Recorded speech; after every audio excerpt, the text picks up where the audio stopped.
What is up, fellow Benchwarmers? Welcome to your final daily fantasy quickie.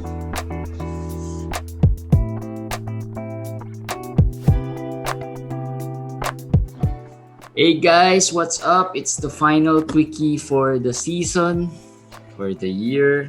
And I'm not sure how your fantasy season went, but one thing I'm sure of, Commish is very happy with his fantasy season. Yeah. How many One championships? Four? Four championships. Out of 8? Out of 8. 1/3 place finish. So, it's okay. Not bad, right? Not bad, yeah. But it's okay. it's quite good, right? It's quite good. Of course, we want to win everything, but that's impossible. Yeah, but 4 out of 8 is really impressive. And a lot of people have asked, what did you do? What's key? What's a secret? Looking back, and I'm still thinking about it the whole day, how I won those tournaments. Luck. Really luck. Well, in head-to-head, there's really a lot of luck involved. And a lot of luck. Throughout the season, I mean, if you look at how other managers, just look at the managers who won it in your league. Yeah. Did they have injured players? Did they have, underperforming players? Did they have players who missed lots of games because of rest, COVID, or so you'll see there if it was really luck or it was their moves. Because for some, it was also their moves. But I know Com is relatively closer to the more conservative side in terms of trades and yes right. So not everyone's really you can look at the top players, how they moved, what they added, how fast they were adding players, right? Like this week, let's say one of the tournament I won, my opponent had, as I said it before the week started, he had Steph Curry, Anthony Davis, and Kevin Durant. And if you look at, except for Steph Curry, who had a great game today, AD had 0 blocks this week. KD, I think, only had in 4 games scored 60 points, 70 something points. It's very subpar from what he usually does. Yes. And I lost Sabonis, I lost Holmes, I lost a lot of players also, but I was able to hold on because of those things that happened to him. His players just didn't perform. Yeah. And as I said, I told him a while ago, the key was really the percentages. Field goal and free throw. So I was ahead of those two percentages the whole week, and it wasn't even close. It was really lopsided. So I did not have to think of that anymore. I was just concentrating on any 3 categories that I was strong at. That was a big relief for me, because they're basically 2-0 up. So that's so important. But he didn't do anything wrong. His moves were correct. Even the AD acquisition was a very calculated risk, right? I mean, and he added Malachi Flynn the start of the week, which was the right move, because theoretically, Malachi Flynn had a big week this week, and he added Chris Boucher for a day. Was able to use him. My last ad was even Jalil Okafor and Drew Eubanks. So I made a lot of misses also. So that's why I think a lot of it was also luck, because my players were hot, and this is how it is. My players were really hot. If we look at if I look at the winners of the FBW leagues, a lot of players, most of them were quite good in the percentages. What Eric said. And I think if there's one lesson I've learned this season, is that the efficiency stats are really 3 of the more important stats that you should really work on in terms of drafting players, in terms of picking the right players. You make sure that your team is efficient enough that every matchup you'll be able to contend in those three stats. If not, win it by a mile, right? It's not as easy as well to win it every time, right? So Yes. this week during one of the finals, Romulo, Fiesta, one of the finalists in the FBW League, he had Vucevic and Joel Embiid. Historically, throughout the season, they are high percentage players, right? I mean, in terms of field goal, they give you good percentages. But this week, among the centers, I wouldn't be surprised if they're the worst in percentages. They didn't even shoot above 40%. Yes. I think Vucevic was 30-something%. He was shooting like 4 out of 18, 4 out of 17. Those were the numbers that he was giving in terms of the field goal, which is not Vucevic-like. Yes, that's true. And as I said, why do I say luck? It's not only that. It's also because of luck in the matchups. Like, I was against Vucevic in the other finals, and what he did, and he didn't play today, so it really killed my opponent. And I won by 4 blocks, and I was thinking, if only my opponent had Moses Brown today, 7 blocks. I would have lost. But I was never thought of losing blocks because I was always up by 5, by 6. I was just up by like that. So even in the last day, I was feeling blocks was okay. But then I saw Moses Brown 7 blocks. I was thinking, if I was matched up with this guy, I would have been upset because of the 7 blocks in the end. So it's that kind of luck that somebody explodes but doesn't affect me because I'm not against them. So those kinds of things you really have to thank the fantasy gods for, and the matchups. And I guess another lesson I learned, no matter how much you prepare for the playoffs, it's a lot of things can still happen.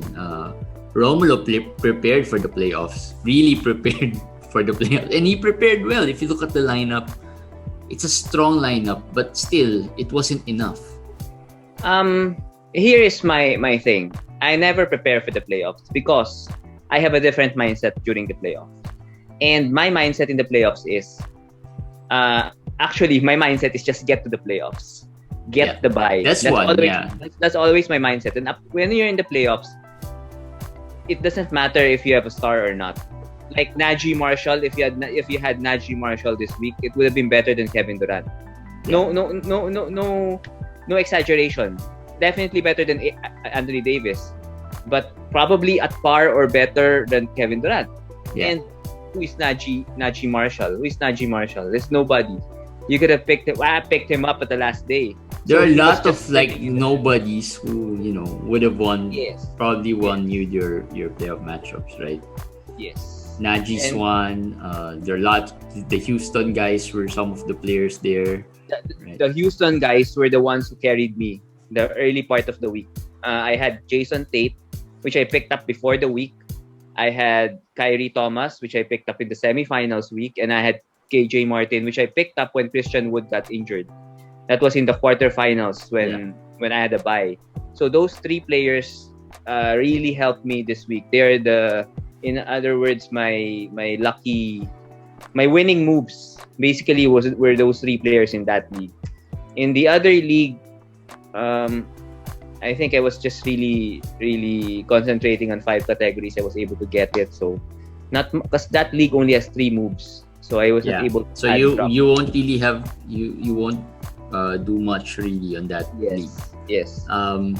But going back to the playoffs, preparing for the playoffs, because we've had episodes wherein we've mentioned that you should start preparing for the playoffs if and I think there could be moves that you will do to give you a better chance, but when the playoff comes, you have to understand that it's still a week per week thing. It's not just really whatever you've done. Like if you've traded the Clipper guys, like we've told you would have had a better chance than having them right in the lineup.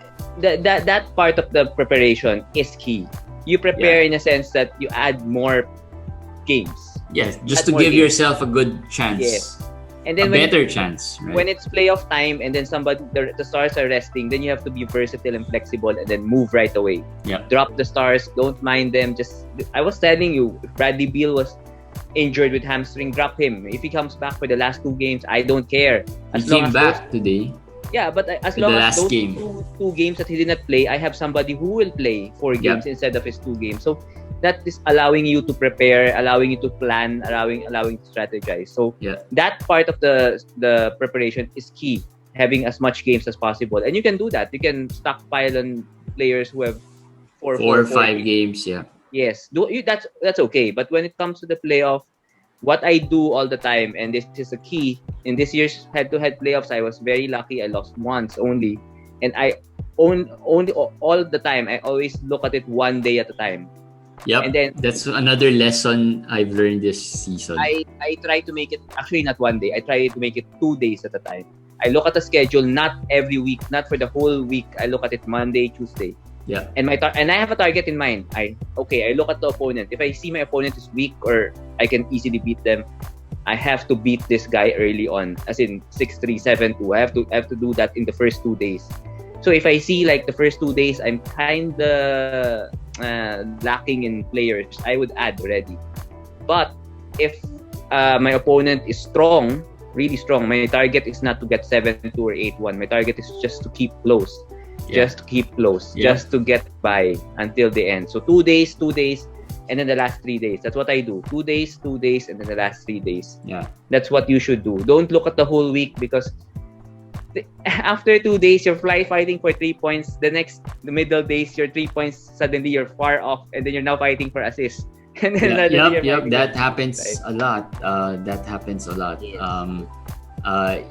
And you know, being able to adjust is very important as well. Like if you lose a player like Bradley Beal, for example, if you're not able to adjust, adapt, you're gonna have problems. If you have players like Kawhi who didn't play pretty much the whole week this week, right?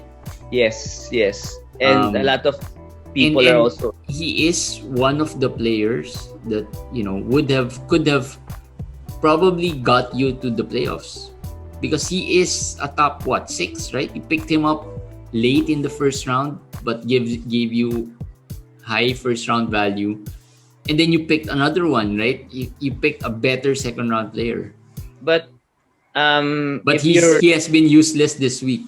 But if you're reading our quickies and you've watched us, if you had Kawhi until the end and you lost, you can't blame anybody but you. I mean, you should have traded him. Charles Koo had Kawhi until the end, and he won. And he won, but that's Charles Koo. I mean, that's expert managing. You know, you kind of, if you cannot trade him, you prepare with that in mind. That is possible. Yeah. That is possible. Charles Koo actually had Kawhi and Joel Embiid. So imagine the horror of having those two players in the last week. But you can win. You can really win. I promise you guys, no matter how strong the opponent is, you can win. Especially if you have a lot of moves left, you can win. And I guess another thing, a lot of people are angry with Milwaukee today because they didn't give us a warning. Yeah, but again, somebody asked me about that. I told them, I wrote that in the quickie, that Milwaukee might not have anything to play for. Yep. And it doesn't matter if they'll be able to. They'll play Giannis, but I don't think Giannis will play 15 minutes, 20 minutes. He's probably not gonna play a lot of minutes. So it doesn't matter. Jason Collins, for example, John Collins rather. John Collins played today, but he played 16 minutes? Michael Porter Jr. also like that. Nikola Jokic also, I think, less than 20 minutes today. So you should have been prepared for that, and you should prepare for those things, and you should keep that in mind already. Prepare in the sense that, what did I do for the last day? Okay, here's another tip. 30 teams play the last day. I intentionally put my star players in my bench. I made sure in the last day I had players, I ranked them according to players, not who are the better players, but the players who I'm sure will play. Mm-hmm. I'm sure 100% will play. I put them there. And as early as Friday, I was looking at that and thinking of that in mind. So I had to pick players that I'm sure at the last day will play, so that at the last day I have at least 10 players I'll have a Playing. full lineup of players I'm sure will play. My stars, I did not count them as players who will play. But if they play, that's bonus. You put them in your bench. So that's what I did. I did not like Chris Paul didn't play today, but I did not count on Chris Paul playing today. I did not count on Chris Middleton playing today either, or even Tatum. So and we kind of we've been looking at the schedule and we've been talking about the playoff situation, and it's not that we got there first, but realistically, logically, given the situation that the NBA has had, wherein players rest, these things aren't far from happening, and it's not like we predicted them. It's just the trend that has been going on. Yes. I think I was even surprised Jokic played. I was hoping Jokic wouldn't play, but Jokic still played, right? I mean, there are illogical situations like Embiid playing the last time out, like Jimmy Butler suddenly not playing the last 2 to 3 games when they had the chance. Last 2 games, Last 2 games when they even had a chance for 5th or 4th. But I think it was a legit injury, so we can't do anything about those things. Those are just. But the others, like DeRozan played today, but actually didn't play a lot of minutes. The DeJounte and the Spurs resting, the Bulls resting Vucevic today, Naveen for the last 2 days. When they were eliminated, we already told you that most likely they will be useless already. Because that's what would have happened. And don't be afraid. Don't be afraid on making moves like that, because you have to follow the logic sometimes. And it's the last week. Even if you drop these players, no one will probably benefit. No one will benefit anymore from these guys, right? So it's not as difficult to drop certain players, even if they have the name value. But one thing that we probably learned is not to stretch the playoffs until the last playing day. That's a lesson learned. And I was talking to some of the managers in the FBW leagues. That's the one mistake that we did, was we extended that league up until the last day because we thought that it would extend further beyond week 20. But in the usual situation, we don't really extend that far. In fairness to the NBA in this season, it was manageable. There was a system into the madness. It wasn't as topsy-turvy or unmanageable as I expected it to be. As I said, follow the logic, follow what teams were doing, and you could still win with a system in mind. So that at least helped us in a way. This last week. I mean, the injuries would always be there, the rest would always be there, the missed games would always be there. Even many managers I've seen have been complaining about a lot of players rested and got injured this year or got COVID. I think the only factor that was added was the COVID thing. But as far as injury goes, I think it's pretty much the same compared to previous years, I would say. I think so. I think the biggest thing that helped us is that the play-in tournament was there.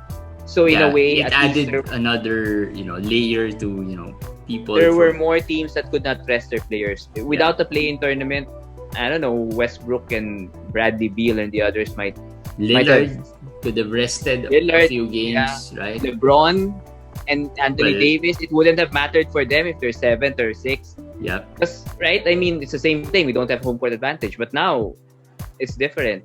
Yeah. So there was a lot of help. The play-in tournament was a big help to commissioners who made week 20 the final week, because at least it wasn't as random as we thought it would be. But based from the leagues that we organized, it was still close. I mean, 2 out of the 3 leagues came down the wire.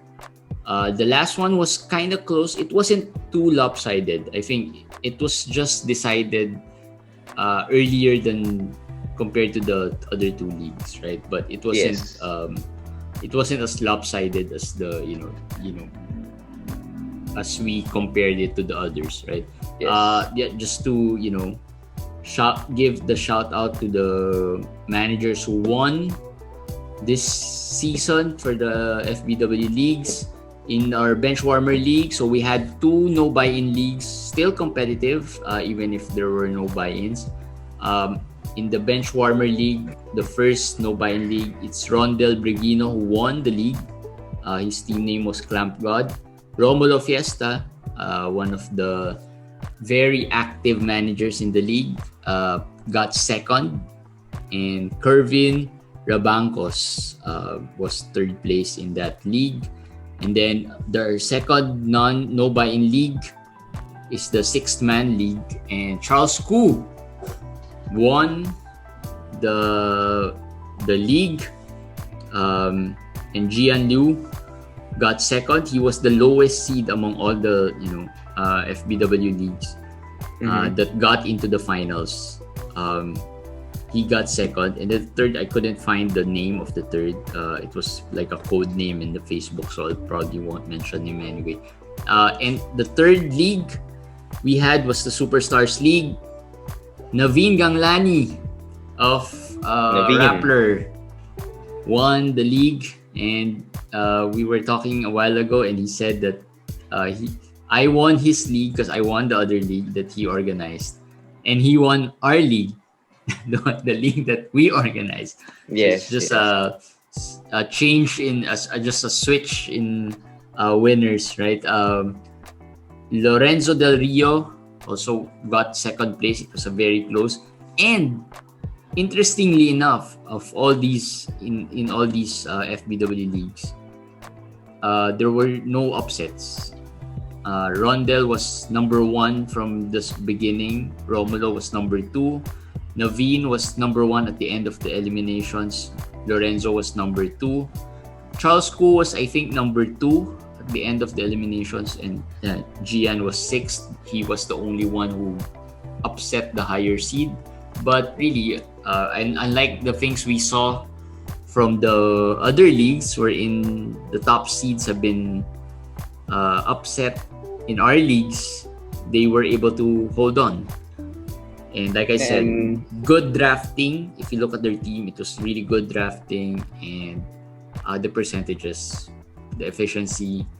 I think that really won, but won the league for these managers.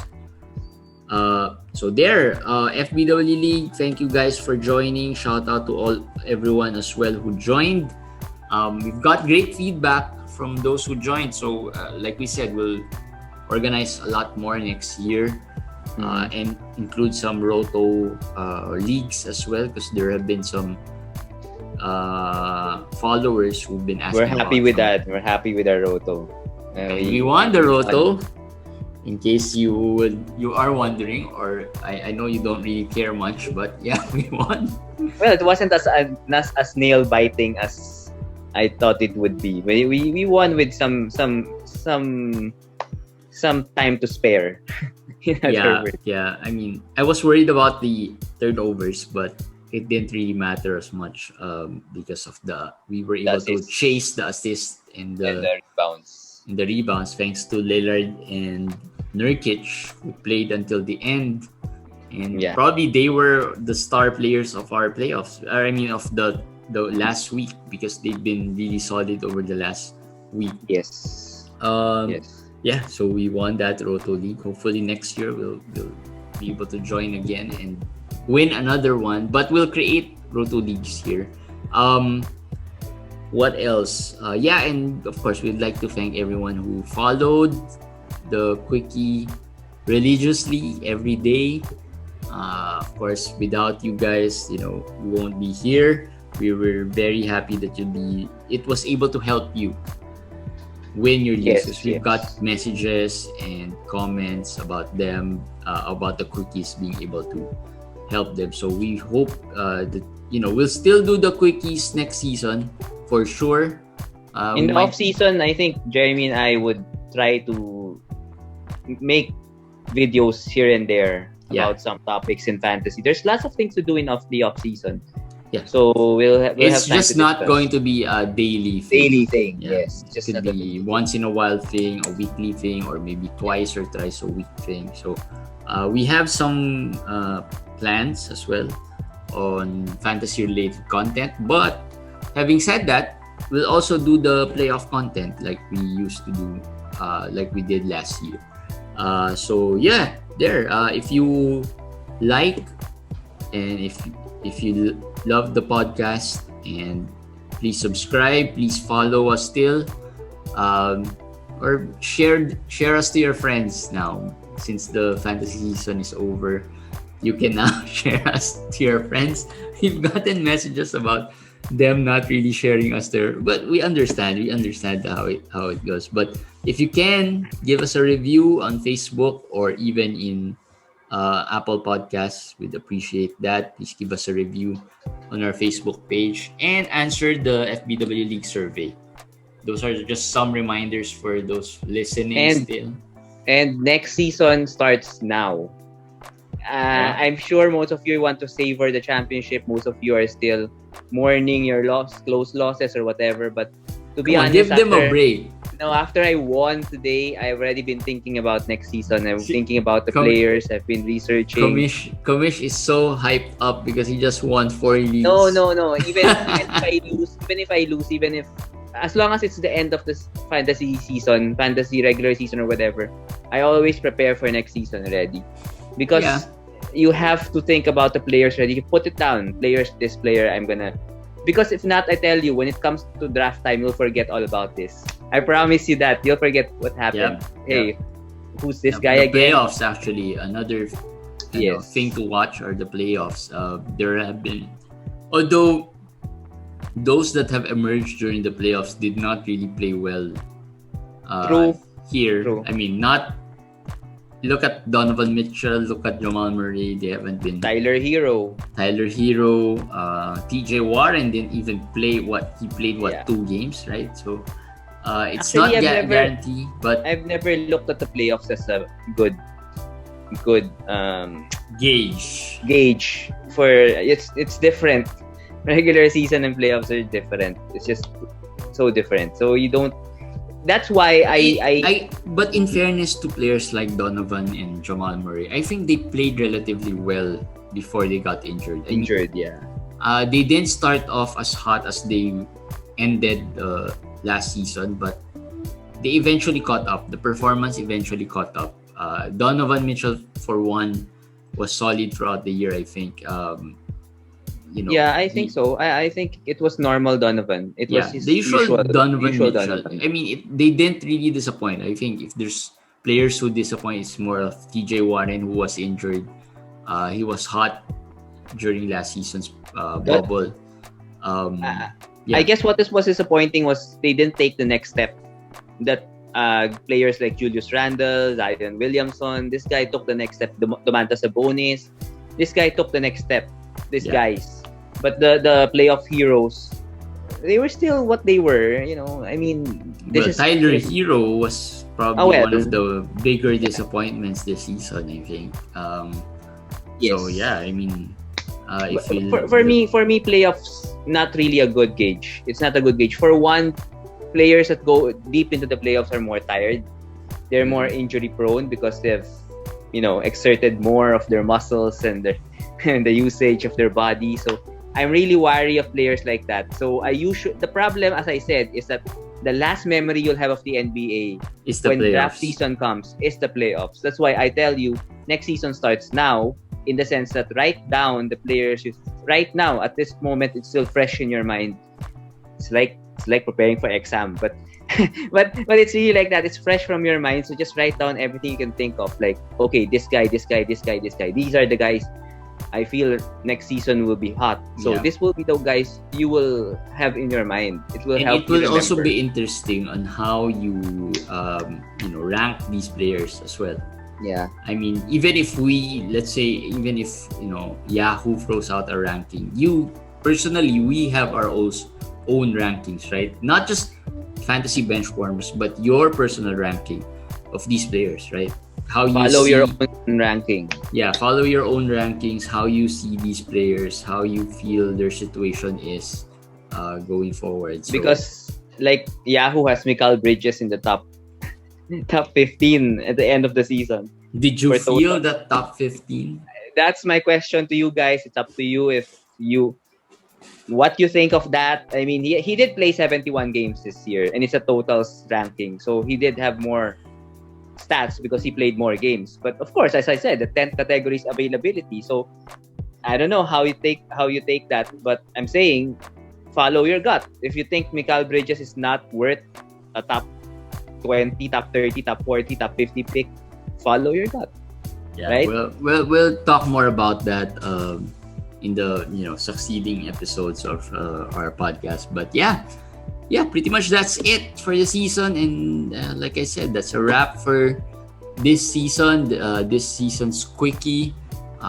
We thank you again for listening, for religiously listening and following us. And we'll see you when we see you.